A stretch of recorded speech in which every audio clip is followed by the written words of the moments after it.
ఈరోజు ఏడ చూసినా కూడా వైఎస్ఆర్ కాంగ్రెస్ పార్టీ అభివృద్ధి అనేది ప్రతి ఊరిలో కనపడుతుంది. సచివాలయం కనపడుతుంది, రైతు భరోసా కేంద్రం కనపడుతుంది, ఆ పక్క హాస్పిటల్ కనపడుతుంది, ఆ పక్క స్కూలు నాడు నేడు కింద అభివృద్ధి చేసింది కనపడుతుంది, హాస్పిటల్ ఏదైనా ఉంటే కనపడుతుంది, రైతులకు ఉపయోగపడే గోడౌన్లు ఉండే కార్యక్రమం జరుగుతుంది. సో ప్రతి ఊర్లోనూ అభివృద్ధి కార్యక్రమాలు జరిగాయి.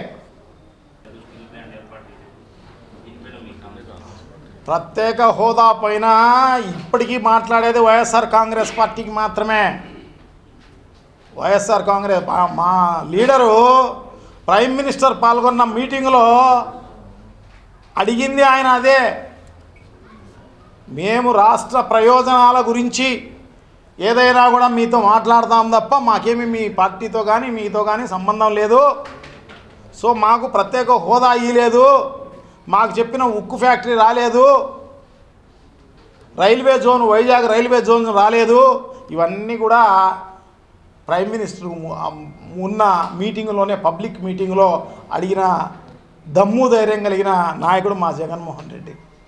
అలాగే మా ఎంపీలందరూ ప్రతి పార్లమెంట్లోనూ జరిగే సమావేశాల్లో ప్రతి సమావేశంలోనూ దీన్ని లేవనెత్తిన పరిస్థితి అందరికీ తెలిసిన విషయమే.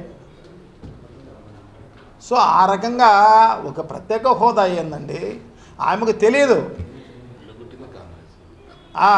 ఆమెకు తెలియదు. ఆ కాంగ్రెస్ పార్టీ ఏం చేసిందనేది ఆయనకు తెలిస్తే కదా ఈ రాష్ట్రాన్ని విడగొట్టి రాజధాని లేని రాష్ట్రంగా తయారు చేసి ఈ రాష్ట్ర ప్రజలకు నష్టము కష్టము అన్నీ ఇచ్చిన కాంగ్రెస్ పార్టీ అది. దాంట్లో ఆమె చేరి అవగాహన లేకోకుండా మాట్లాడే కార్యక్రమం చేస్తాను తప్ప వేరే ఏం లేదన్నమాట. సో ముందు అవగాహన తెచ్చుకొని దాని తర్వాత మాట్లాడే కార్యక్రమం చేయాలన్నమాట. మాట ఇస్తే మడమ తిప్పని వ్యక్తి జగన్మోహన్ రెడ్డి గారు. మాట ఇస్తే మడమ తిప్పని వ్యక్తి. మాట పైన ఉండడం లేదు అది ఇది అని చెప్పే కార్యక్రమం చేస్తున్నారన్నమాట. మాట పైన ఉండకపోయేది ఏం లేదు, మాట పైన నిలబడే వ్యక్తే ఆయన. ఏదైతే మేనిఫెస్టోలో పెట్టాడో దాన్ని భగవద్గీతగా బైబిల్గా ఖురాన్గా భావించి 99% హామీలు నెరవేర్చిన ఘనత జగన్మోహన్ రెడ్డి గారిది. అటువంటి చరిత్ర వైఎస్ఆర్ కాంగ్రెస్ పార్టీది. ఇది భారతదేశంలో 75 ఏళ్ల స్వాతంత్ర చరిత్రలో ఎక్కడ ఎప్పుడు జరిగిన పరిస్థితే లేదన్నమాట. కాంగ్రెస్ పార్టీ ఎప్పుడు మేనిఫెస్టో చూసింది? ఎలక్షన్లలో మేనిఫెస్టోలో అనౌన్స్ చేయడం, ఎలక్షన్లప్పుడు ఎలక్షన్ అయిపోయిన తర్వాత మేనిఫెస్టో ఎక్కడుందో తెలియదు, ఏం అనౌన్స్ చేసినారో తెలియదు ఆ పాలకులకు. ఇటువంటి